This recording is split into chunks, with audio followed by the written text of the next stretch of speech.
어느 날 니고데모라고 하는 사람이 밤에 예수께 찾아왔습니다. 그는 훌륭한 종교 지도자였고 사회적으로도 존경받는 사람이었습니다. 그럼에도 불구하고 영적인 목마름이 있었고 장래의 소망이 불확실했습니다. 그런데 나사렛에서 오신 예수라 하시는 분이 말씀과 행하시는 일을 보니까 그분은 다른 사람과 달리 하나님께서 보내신 분이 분명했습니다. 다른 랍비들은 체면과 시기심 때문에 예수를 인정하지 않았지만 니고데모는 용기를 내서 밤중에 은밀히 예수께 찾아와 믿음을 고백했습니다. 당신은 하나님께로부터 오신 선생인 줄 우리가 아나이다. 그런데 뜻밖에도 예수께서 니고데모에게 내가 거듭나지 않으면 하나님 나라에 들어갈 수 없다고 청천벽력 같은 말씀을 하신 것입니다.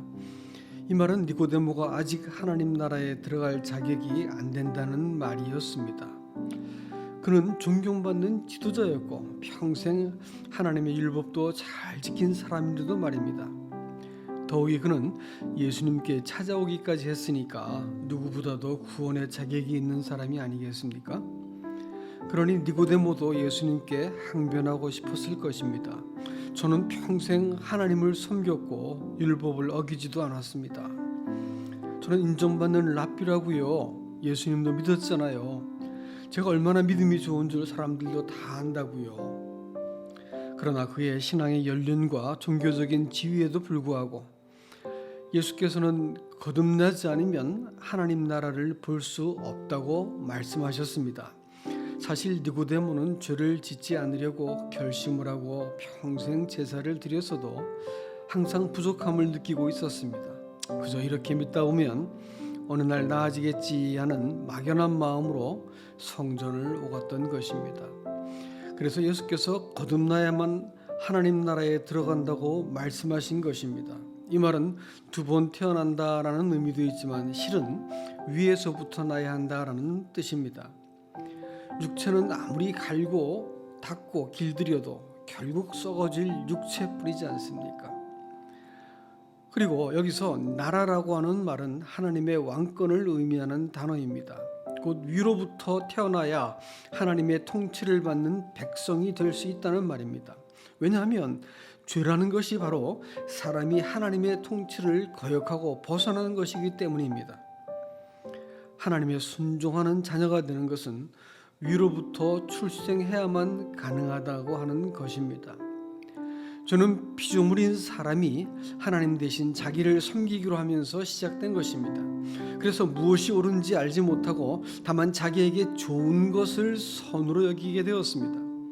당연히 사람이 행하는 것은 어떤 선도 실은 자기를 위해서 섬기는 것이기 때문에 정당할 수가 없는 것입니다. 이런 사람이 아무리 죄를 씻는다고 한들 하나님께 도달할 리 없습니다. 그러면 어떻게 거듭날 수 있는 걸까요?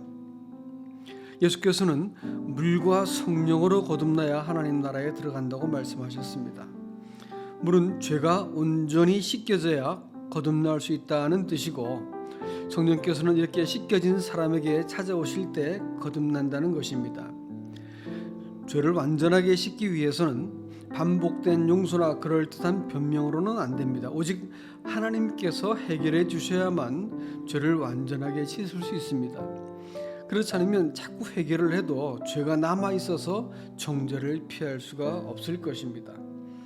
오직 공정한 심판을 통해서만 확실하게 죄의 요구로부터 벗어날 수 있는 것이지 그때 용서를 받는다고 문제가 풀어지지 않습니다. 오래전에 이스라엘 백성이 광야에서 하나님께 범죄하고 하나님과 맺은 언약을 저버린 적이 있었습니다. 그때 하나님께서도 그들을 보호하는 손을 거두시고 광야에 있는 불뱀들을 통해서 심판을 행하셨습니다.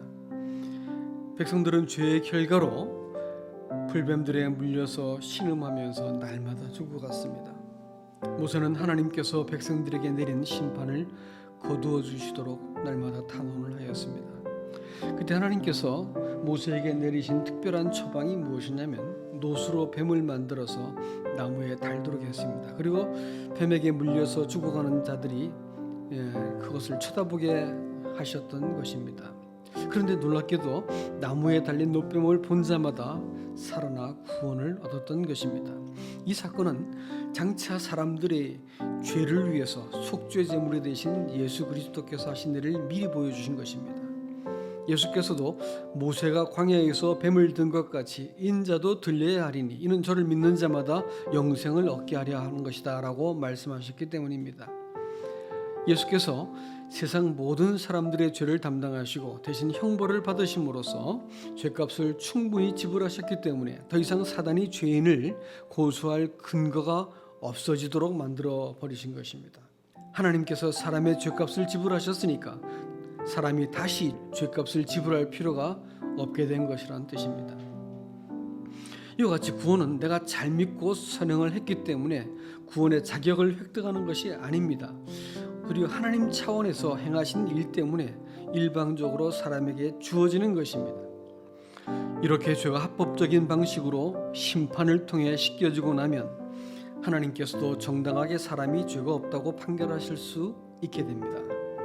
이것은 죄를 덜 짓고 선행을 쌓아서 하나님께 나아가려는 신앙과는 출발점부터 다른 것이죠. 하나님으로부터 정당하게 의롭다고 인정을 받고 하나님의 백성으로 시작된 삶이기 때문입니다. 그때 하나님은 비로소 자기를 순종하는 사람들에게 성령을 보내실 수 있게 되었습니다. 거듭남은 죄가 씻겨진 일 자체가 아니라 오직 성령이 오실 때 일어나는 것입니다.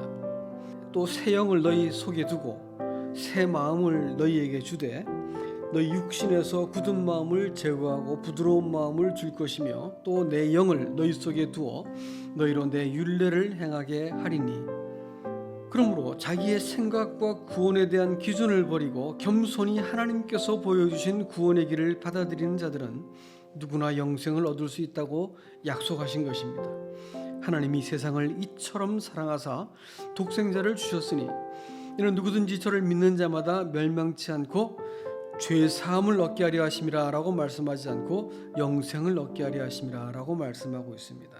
이것은 하나님께서 일방적으로 죄를 사해 놓으시고 사람이 하나님께 순종함으로써 하나님의 성령이 사람 마음속에 들어오셔서 사람과 더불어 관계가 시작된 것을 영생이라고 부르는 것입니다. 이것을 거듭남이다 이렇게 말하는 것이죠. 근데 여러분은 거듭나셨습니까?